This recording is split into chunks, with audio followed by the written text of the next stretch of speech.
Liver cancer வந்துருச்சுன்னா என்னென்ன மாதிரியான ஆப்ஷன்ஸ் ஆஃப் ட்ரீட்மெண்ட் நம்மளுக்கு இருக்கும் அப்படின்னா ஒன்று வந்து நான் சர்ஜிக்கல் ட்ரீட்மெண்ட், இன்னொன்று சர்ஜிக்கல் ட்ரீட்மெண்ட். சர்ஜிக்கல் ட்ரீட்மெண்ட்டில் வந்து பார்த்தீங்கன்னா இரண்டே விஷயம் தான். ஒன்று நீடில் மூலியமாக ரேடியோ ஃப்ரீக்வன்சி வச்சு அதை கம்ப்ளீட்டாக அப்ளேட் பண்ணி ரிமூவ் பண்ண முடியும். ஆனால் அது சின்ன சின்ன கட்டிகளுக்கு மட்டும்தான் பொருந்தும்.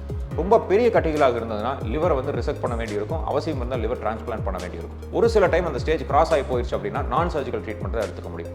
நான் சர்ஜிக்கல் ட்ரீட்மெண்ட்டில் அதுலேயும் வந்து மேஜராக வந்து கீமோதெரப்பி இருக்குது. கீமோதெரப்பினா மருந்துகள் மூலியமாக அந்த இன்ஜெக்ஷன்ஸ் போட்டு லிவரில் இருக்கிற கேன்சர் செல்ஸை வந்து கம்மி பண்ண முடியும்.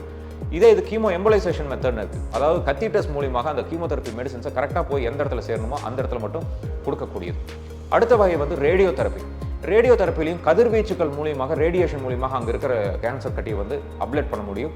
அதுலேயும் ரேடியோ எம்பலைசேஷன்ங்கிற மெத்தடும் ரொம்ப அட்வான்ஸ்டாக இருக்குது. இம்யூனோதெரப்பி அண்ட் டார்கெட்டட் தெரப்பிங்கிறது ரொம்ப ரீசெண்ட் அட்வான்ஸ்டாக வந்துட்டு இருக்கிற கான்செப்ட். இதில் வந்து ஜெனட்டிக் லெவலில் இருக்கிற அணுக்களோடைய வேரியேஷன், ஜெனட்டிக் மியூட்டேஷன் ஆகி வர்றது வந்து அந்த ஆன்டிபாடிஸை வந்து கிரியேட் பண்ணி மோனோக்ளோனல் ஆன்டிபாடிஸ்ன்னு கண்டுபிடிக்கப்பட்டிருக்கு. அந்த மாதிரி மெடிசன்ஸ் மூலியமாக அந்த லிவரில் இருக்கிற கேன்சர் அணுக்களை வந்து டைரெக்டாக அப்ளேட் பண்ண முடியும்.